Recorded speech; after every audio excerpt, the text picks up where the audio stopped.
My name is Coach Captain, and you are, Dr. Patrick Fader. and you've been in the business of helping people solve pain for how long now? 27 years, graduated 1996. All right. And how long has the Eureka practice existed? 1997, February 1997 we started. And what iteration is the Eureka practice right now? Great question. Probably too many to count, honestly. We've grown from a very small office to what we are now. So we grew from a under 800 square foot office to an office that has our training facility, which we're in right now, our neuropathy and functional med facility, our chiropractic facility, and then upstairs from that we've got yoga Pilates studios. So really a lot, you have your hands on a lot of jars, as they say. Why not just focus on chiropractic and just be, okay, let's make the adjustment, let's work on pain. Why such a higher level view of solving people's pain? Why introduce more people to your network? Talk to me about that. Yeah, that's a great question. We saw when I first got into chiropractic, it was really just about back issues and that type of treatment modality. Chiropractors are mainly known for treating back issues and neck issues, but I saw a need in the community, a need in the patients that we're treating for more than just that type of that one trick pony, if you will. So I saw a need for more of a global look at a person's health, and I talk to patients all the time that health really isn't just one thing. It's not just eating right, but it's eating right, it's sleeping well, it's the people that you're around, so having a good community around you. It's about good physical health, it's good mental health. So it's a number of different things, and there's people that you put on your team, and I always had this team approach to and team concept of health with patients in general, and for myself, that it wasn't just going to the medical doctor. That wasn't your end all be all to the person that was a gatekeeper to your health. It was all those things that I just described, but it was having a great personal trainer that could help you train well and functionally and not get hurt and make improvements. It was a chiropractor that could look at you structurally and say, hey, here's some issues and what we need to correct with that. It's a nutritionist, somebody that helps you understand what good proper eating is like. And it's also the mental side of it. A lot of that has to do with community. So I wanted to provide that community, and that's really where the other adjunct businesses kind of spun off. Is just really hearing a need and listening to what people needed and filling that need. Love it. And it's wired within you to constantly serve people. How do you guys go above and beyond serving the community? Or give me some examples of the service and the many ways you guys are creative in serving the community. So, I do like talking about some of the service stuff, but it's not about me. It's really about, I believe that I'm put on this earth, and we're put on this earth to give back to our fellow men and women. So the things that we do, we have many campaigns throughout the year with the office, whether or not it's a food drive or it's helping someone in need or raising money for someone that's been in a bad car accident, that type of stuff. We're always looking for an opportunity to help someone else. As a company and as for myself personally, I'm on the fire board, giving back to the community that way. Chamber of Commerce, helping the other businesses in the area grow, because I firmly believe in that a rising tide carries all boats and raises all boats. That if we can develop a stronger community within the Eureka community itself, making us a better place to own a business, be in a business, and a better place to live and raise your children, it's going to be it's an incredible community already, but improving that part of it. So giving a lot of time to those projects. The outdoor rec in Eureka is a project that I've been passionate about, and kind of helping and orchestrating some of that stuff. And there's a lot of people. It's not just me. It's many others. So. Love it. And within the levels of growth that you guys have achieved, you've also had to hire more people and manage staff and have a different skill set than just solving people's pain. How difficult has that, or easy has that been for you to manage different people, to hire, to kind of interweave these people into the community, but also into your organization? Yeah, staff and people that share the same passion and the same vision as I do, and my partner Sean Patton as we do. That's tough. I mean, not everybody is that dedicated to wanting to see the things that we want, and that's not bad. That's not saying a bad thing about those individuals. It's just not the right. They're not on the right seat of the bus. They're not in the right place with us. So our team now that we have is absolutely incredible. They every single one of them gives above and beyond just that extra level of service to our clients, and they really go the extra mile to make sure that they're experiencing we call the 5-star experience from them. I say the front door to the front door, but it's really the first phone call and all the other stuff now with social media that we do to connect and interact with them. But it's really that front door to front door experience. As soon as they come in, they feel well taken care of. It's professional. It's what you would want to feel in a healthcare facility that really cares about one thing, and that's about you and about your health. Before we get into more details about the training facility, talk to me about the last book that you gifted. Oh, the last book that I gifted, I just bought 5 of them. The Psychology of Money, yep. And I've given it to each one of my children. And then, so yeah, I mean, I've started it myself. I've read a bit of it, but highly recommend it. And I recognize that there's a lot of an emotional context around money, as there is around health. I mean, the reason why we eat stuff that we know we shouldn't eat, or eat more than we should eat, or we partake in activities that really aren't really ultimately healthy for us. So really that's a mission and a vision of mine, is to level up every individual that we come in contact with, and that's why we partnered with you, obviously, Kevin, because you have that same mentality. But really it's that leveling up of your life and leveling up of what you can do, because when you really step back and you look at all the things that barrage us and come at us from a very early age, we're taught and we're trained on really poor eating habits, really poor movement habits, really poor mental habits, and that really is to the detriment of us as a human being. And I hate seeing that. I mean, I hate seeing that because it affects not only someone's capability of achieving everything God's put them here on this planet to do, but it just results in kind of a life of mediocrity, and I just refuse to believe that that's what it's all about. Sure. And you mentioned kind of our partnership, et cetera. Let's dive into first, before that, a little bit of history behind the training facility. When did it start? How did it start? And talk to me about the evolution to where we are today. Yeah, so if you know, well, I'll give you a brief. In case you haven't been in the office, which if you haven't, come visit us. We'd love to see you. We have 2,850 square feet on our first floor at 113 West 5th Street. Dr. Sean Patton and I partnered up in 2022.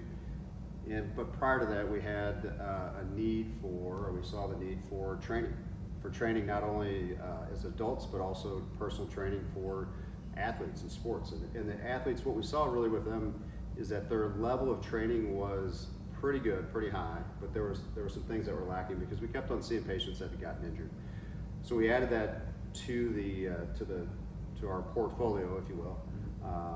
And we had a small 400 square foot space, and we were training people in there, and we outgrew that pretty quick. And so once we did that, we moved to this facility that we're currently sitting in. Took 1,000 square feet, outgrew that, and we're busting at the seams there, and then we just added another 1,000 square feet, so we have 2,000 square feet here to train. Again, it was really how do we take the patient from an injury to recovery to prevention and performance enhancement, and we wanted to provide that, because then we would know, we'd have a great communication between the doctors that were treating them, their coaches, and the trainers that are training them from A to B, or A to Z, not A to B, but A, B, and C, and D. So.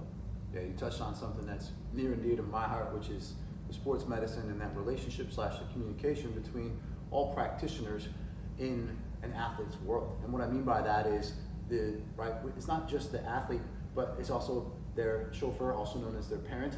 It's also known as their chef, also known as their parent, right? So the communication between the sports medicine and the sport performance coach and the chiropractor and the parent is super important, because the athlete gets a lot of face time, right, with the coach. And that's a technical relationship, right? Make sure you do this, make sure you do this.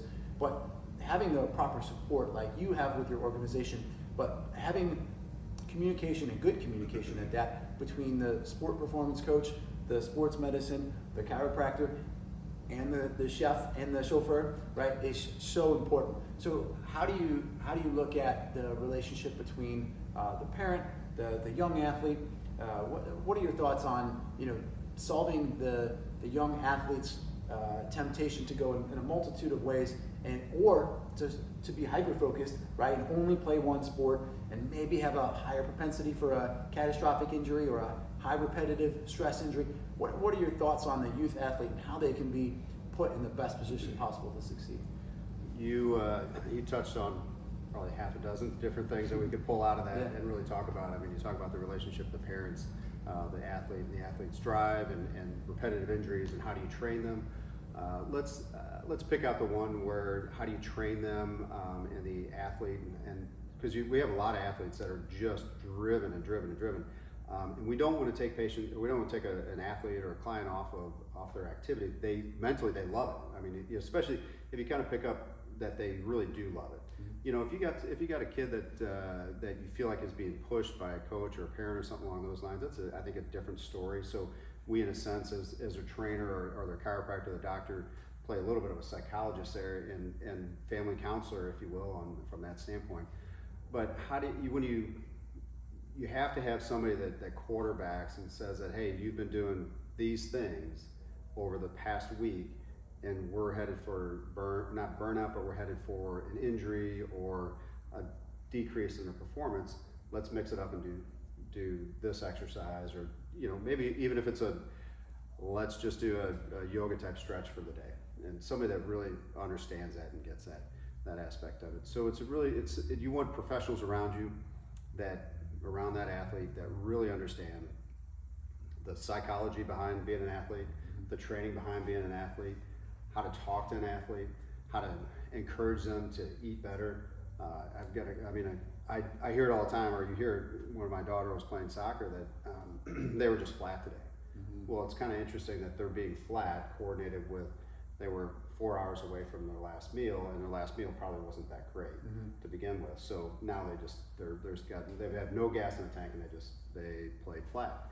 So there's that part of it too that factors into it. Does that answer some of those questions? I think there's probably about 2 or 3 other ones in there then. Absolutely. Well, and to your point, there comes a level, I think, in any young athlete or in an adult athlete or even adult somebody who's pursuing fitness, when the general level isn't acceptable anymore. And what I mean by that is, for instance, if you go into a restaurant and they don't ask you if you've ever been here before, and they just say, what are you having today? That's what we call an order taker, versus a server who looks to maybe, are we celebrating a special occasion? Have you been here before? Do you want to hear about our specials? I think, and how that relates, and I love learning from the restaurant industry, because I think there's a lot of lateral moves that can happen there. Unreasonable hospitality and setting the table are 2 books, in addition to the psychology of money, but 2 books that are, I think, foundational for any service provider's career in answering the question that wasn't asked, right? So, right, the soccer team you said that might have come out flat. Well, what did the coach do different, knowing that they had a 4-hour travel, and what did they come in prepared, knowing that the 4-hour travel will fatigue them, knowing that this has happened before? Oh yeah, well, so I think the participation level of the server versus an order taker, the surrounding yourself with other people who are constantly trying to reach for the next level in their own career, it's contagious, right? And so being a professional who, I started out just certification, and like I had 4 years of a sports medicine degree. I had to do 800 clinical hours. Like I've seen every injury live and done recaps of, this is how you do rehab, this is how you, all of that. But the most intriguing thing to me was seeing an athlete's motivation and the coach relationship, right? We used to have hockey players that one of their tests was a 3-mile run. A 3-mile run for a hockey player as a test makes 0 sense. They shouldn't run 1, right? And so the conditioning level for, this is where I go back to the psychology behind it. The coach wanted to mentally test the athlete. Yeah. right? But the mental test was technically draining and affecting practice. And if you go back to John Wooden, right, legendary coach John Wooden of UCLA, he would teach their athletes the first thing, how to put on their socks. Why? Well, if you put on your socks right, then you don't get a blister. If you don't get a blister, then you don't miss a practice. If you don't miss a practice, then all of that synchronization that you have with your teammates and your coaches, and you can execute plays, and you know what the opponent is going to be doing, right? You're more prepared for other things when you take care of the little things. Yep. So this topic that we're going into about training the youth athlete, in addition to just simple communication, it's not so simple because some people don't necessarily know how to communicate. So asking the question, going beyond, there is no such thing as a stupid question. If you're just being a little bit more vulnerable than you think you should be, by asking, have you been here before? How'd you sleep last night? What sort of sleep routine do you have? Do you take anything before bed? When's your last meal before bed? Sleep in 7 hours doesn't tell you the picture, right? It tells you kind of the frame, but there's a lot that can happen in those 7 hours. So if your phone's close to your bed, if you're watching your phone or reading your phone, right? Exactly, So yeah. all of these things comprise the relationship between the youth athlete, right? If they're watching screens before bed, or eating right before bed and then just passing out because they're so exhausted and they're not getting any deep sleep, or they could be overtrained. So all of these things comprise a larger picture.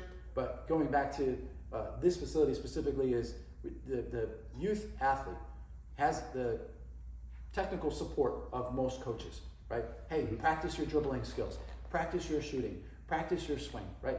They have that support from the sport coach. But I liken this approach to, if you don't have a big engine, well, you can't necessarily shoot a cannon out of a canoe.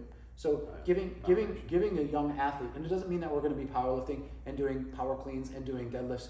That's not necessarily the answer for most young athletes. It's, do they have the balance? Do they have the stabilization, mobility? If they're seated all day in class, at a desk, or on their phone, in the car, in transport, so a half hour to practice, half hour back, and they're hunched over on their phone, we might be seeing other things. You might be seeing other things as they come in with low back pain because they don't necessarily have the stability required to have they might have the skill set to swing fast or to accelerate that arm fast as a pitcher or a quarterback, but they might be missing out on those foundational components, that stability, the strength, the coordination that you would see required in a gym. And if they're not doing those movement patterns that you might say would complement their sport, then you're going to see them technically because they're going to be hurt. So this goes backwards all the way back to the foundational level of why you're in business. But I think we have to look from the service level, right? That's why I got into it. It's why you got into it, to constantly serve people at a higher level. And you said something powerful before. I don't know if you realize it, but you said we, right? You said we. And I think that concept of we over me, right? Let's say I got 6 hours of sleep last night. Does the client who's paying me per hour really care? No, right? It's we over me. How can I serve you today better? How can I get you better today? And again, the questions that I might have to ask, that you might have to ask, might not be clinical, right? It might be that they're the psychology of money. They might be stressed about a financial year-end goal that their boss is setting, right? So I think there's so many compartments to the health and fitness world, and I love how, and it's what attracted me to you guys, right, is the positive way you communicate to your clients, the positive way you surround your clients with support. They might not be ready for full-time personal training, but they might be ready for Pilates. They might be ready for yoga. They might be ready for a TRX class. They might be ready and serving the client where they are. Yep. Right? 100%. Is so crucial in making sure that they don't fall. I don't like the phrase fall off the wagon, but so that they feel it's what that positive feedback loop, right? You're going to want to come back if you can see a little bit of progress, and if you're reminded. Some people can achieve progress by going to a group fitness class, going on a run, and if they're not reminded, right? And we know that the Nike Run Club and Peloton, they've done this by gamification. So they've done it well, yes, and they show it. However, it's up to the coach, it's up to the practitioner, to you, to me, to be able to communicate, hey, you're moving a little bit better today. Oh, I am? Really? Where do you? Oh, awesome, right? That just made made their day, but the likelihood of them coming back just doubled. Right. So, the concepts that we can talk about are, we can go down a rabbit hole as deep as we want to go, talking about clinical and technical things, but at the surface level, most people want to feel better, move better, and have that translate to everyday life. And that includes a young athlete, that includes a parent, but I think the the overall service industry as a whole, and including us in that service industry. It's a reason you've been successful and been in this business so long, but it's also a reason I think that our stars aligned. It's it really is. I've become more and more fascinated about the psychology of people. Sure. You know, just what motivates them and how to motivate them. And I mean, you touched on it, and it really is one of the more powerful things, because people know what they know the difference between an apple and a cupcake. They know the difference between healthy food and non-healthy food. They know the difference between laying on the couch and not laying on the couch and being active. It's just a motivation. How do you tap into their why? How do you tap into what motivates them, and blow or breathe that spark of excitement about, yeah, hey, things can be different. You know, because, and a good friend of mine talked about it. I've heard this before, but he reminded me of it just about 2 weeks ago. It's like, pick your heart.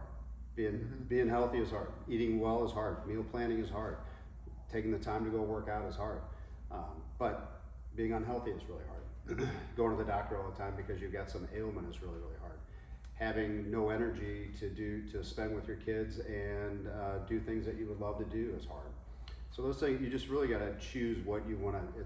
Both of those are hard. You just got to choose where you want to be on that continuum. And I choose, and that's what what we attract to us as well, is people that want to dedicate the hardness of working out and doing good things. You're not going to be perfect all the time. I mean, let's be honest. Nobody is. I'm not. Everybody, you know, I've got some things that I work on my own personal health, or quite a few things that I work on. But if you're 80% of the time, you're in that realm of doing some really, really good things, making great decisions, and 20% of the time you're maybe having pizza and beer. No big deal. You know, I mean, that's okay. We're not perfect. You know, don't let perfect be the enemy of good. I mean, all these cliche things that are these little terms that you hear through the years, ounce of prevention is worth a pound cure, all those things, you're like, as a kid, you don't really realize what they mean, and then as an adult, you're like, yeah, I don't have to be perfect all the time, but I can be really good, and I can strive to do better each and every single day. You know, that'll get better by 1% every day. That whole concept. So, yeah, and that's what we love about you, and what you know, what you bring to our partnership and running the gym here. That we really having somebody that is 110% in on that type of mentality with our clients and clientele and our community, really. Because when I think of our clients, that's those people that we're coming personal touch with, but I think of our community and making it growing and building and having a community that is healthier and really creating just an outlier and communities that you just don't see around the United States. Sure. People that love to be out and active and outdoors, people that love to do healthy, active things. That you know, I in the utopia mind of mine, that I think that if we could get that umbrella and everyone engaged and involved in the ways that we're talking about, that we would have lower cancer rates, lower diabetes rates, lower heart disease rates, lower rates of those chronic illnesses that afflict the entire United States. So maybe it's a little bit too, or not, maybe that's way out there, but I believe that it can happen with the right team. Well, and there's something to be said for the difference between healthcare and sick care, right? So, right. So I love the phrase of leveling up, because when you're constantly saying, "What can I do more? How can I help? Or what could be different?" It doesn't feel uncomfortable, right? So when you accept that you're on this constant strive for, and it doesn't necessarily mean greatness, but like you said, 1% constant better, right? Whatever that may mean, and there are multiple components, multiple facets to that. But I think when you surround yourself with other people that have that similar mindset, and again, this is why we're in alignment. But then you are looking at the difference between healthcare and sick care, right? A lot of people are afraid to go to the doctor because they're afraid of the news they're going to hear, right? So I think or stepping on the scale, they're afraid of the news that they're going to hear. So being fearful, yet there's something to be said for the difference between being scared versus being aware. And I think if you can be aware that the healthcare system in the United States is technically more of a sick care, you only go to the doctor, most people, when something's wrong, when something's not working. Now, there are healthcare practitioners like yourself, like myself, that are out there to work on the other side of things, which is this optimization, right? And so if you are not used to functioning at a low level, this might sound funny, but if you're somebody that likes to go, that has a busy life, that doesn't want to be interrupted by injury, illness, dysfunction, back pain, etc. Back pain, look, I've had back pain. Back pain can be blinding. It can be all consuming, right? It can be all consuming, yeah. and what's the number? 80% of people suffer low back pain. They're going to be caused to miss a week of work at that time, not necessarily in one sitting, but well, pun intended, but not necessarily consecutively, but over time. And so we're talking about something that may not be presentable, but on the flip side, what's that statistic about low back pain? That 80% of people, if they go in for a back MRI, they're no pain, but they can have something going on at the back. Oh, depending on the age, it can be 75 to 85% of the population has a disc bulge. Especially if you're 55 or over. I mean, it's a huge number, but they're asymptomatic to your point. That's massive. So we talk about back pain versus not having back pain, right? So there's so many things that can, right? You bend down to pick up a pencil, or you go down to pet the dog. Oh, yeah, right? Something simple. Right, something simple. But in the same token, people can walk around, and like we said about healthcare versus sick care, if you're not constantly under the eye, if you're not technically working with a professional that's going to constantly be moving that needle forward, then when you have that back pain and you go and see a disc bulge, you freak out, yeah. Right? That's what most people do. Versus if you have the conversation, not necessarily with somebody who has a scalpel in their hand, but somebody who has your best interest at heart, your best interest, right? I talk about that server versus the order taker. How are we doing today? How are we doing in life? What's going on? Have you been seated? Oh, you've been on planes. Oh, you've been on buses. You've been in the car longer, yeah. Right? That's why your back hurts. Versus, well, we got to fix this. Well. Yeah, I mean, treating the patient, not the X-ray or the MRI. Correct. To your point about the disc herniations, is that you can have a disc herniation, you can have arthritis, and a lot of patients or people are led to believe that that's the end. You're 50 years old, kind of. That's what you should expect. Mm-hmm. I refuse to believe that. I refuse to subscribe to that notion. Not believe it. I refuse to subscribe to that notion, because you can have arthritis, you can have disc herniations, and you can have a really high quality life. You just have to do the right things, have the right team around you that helps coach you and work you through what the processes are. It is not, I always say, musculoskeletal treatment on our side of it is not rocket science. It's not complicated. It's not difficult. There's parameters that you have to follow, foundational principles that you have to follow. And when you do those, then you'll have success. The challenge really comes on the patient side of it, their willingness to do those things. Yeah. And we go back to this concept of technical wizardry, right? So being able to, a world-class chiropractor means nothing if they're only looking at the MRI or the X-ray, right? And so I think this goes back and forth, because we were talking earlier about the difference between functional training, right, and being we talked about self-awareness too, but body awareness, right? And the client can come to you and say, well, I always engage my core, or I always, I have well-developed glutes, or I have a six-pack, but underlying that six-pack or the well-developed glutes, we can also see a level of dysfunction, but that doesn't necessarily present itself unless the person says, I need a coach, or I'm in pain, right? So there's these levels, and that's where I go back to healthcare versus sick care. There's these levels of, if you're constantly on the pursuit of what's better and what's next, and leveling up, and finding out, right, by going to the restaurant, that you need to order more things from our menu, right? So going back to, you have multiple disciplines multiple ways you can serve the client.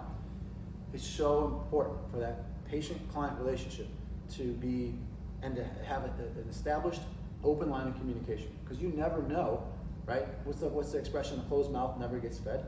You never know how you can help somebody unless you ask, and similarly, you never know how the person in front of you, your coach or your practitioner, can help you unless you say, hey doc, what about this? I've been doing a lot of this lately. I've seen it before where people have been doing a lot of group fitness and a lot of Pilates, right? And they're doing a lot of the mirror muscles. So they're doing a lot of chest, they're doing a lot of push-ups, they're doing yoga, down dog. So their pecs, their shoulders, super tight, biceps, super tight. Their rib cage, they're doing all rib cage. They forget about the pelvis, and then what happens? They got low back pain and their neck hurts. So, but we didn't ask the question, right? Oh, your low back pain and your neck hurts. Meanwhile, low levels of body fat, they present to you, and then you're like, yeah, I don't understand. Maybe we should just crack. You wouldn't just say that, but a lot of people would just say, well, let's get you adjusted and we'll see how you feel. Maybe you get some Normatec and we'll send you on your way. It's very different. It's why it's so important to do an evaluation and a history on a client, which I know you do, and a patient. Sure. Honestly, it's to find those things, and then also to ask them, hey, what are the other things that you think that I might not, you might not think are important in what we're dealing with today, be it your lower back, that you had in your health history. So taking a good history, listening to the client, watching the client, because they'll hide, as you know, they'll hide a lot of dysfunctional movements in strength, or the ability to squat a lot of weight or deadlift a lot of weight. They'll hide a lot of dysfunctional patterns of movement. And over time, as they repetitively injure that segment or that part of their body, and they maybe lift heavy or they go for a max rep, that's when the wheels fall off. So we always talk about having that core stabilization foundation, looking at things functionally, having a professional that sees them from the outside looking in, because you can't look in a mirror and put yourself in the right position, nor do you probably have the knowledge to understand what the correct position really is, or watch a video on TV and put yourself in the right position to do whatever exercise you're doing, whether it's a lunge or an RDL or whatever, you name it. So yeah, that's why it's really important to have a trained expert that really knows functional patterns of movement, knows strength training, knows all those things that can really help you accelerate. The small dose of that is worth hours and hours and hours of doing the other stuff, because you're hyper focused on the job at hand. Love it. Yep. Love it. You want to stop there? Yeah, that's a long form. Let's Well, that could we also, probably let's do. that could also be a podcast. To be honest. Ahmed's 30 minutes.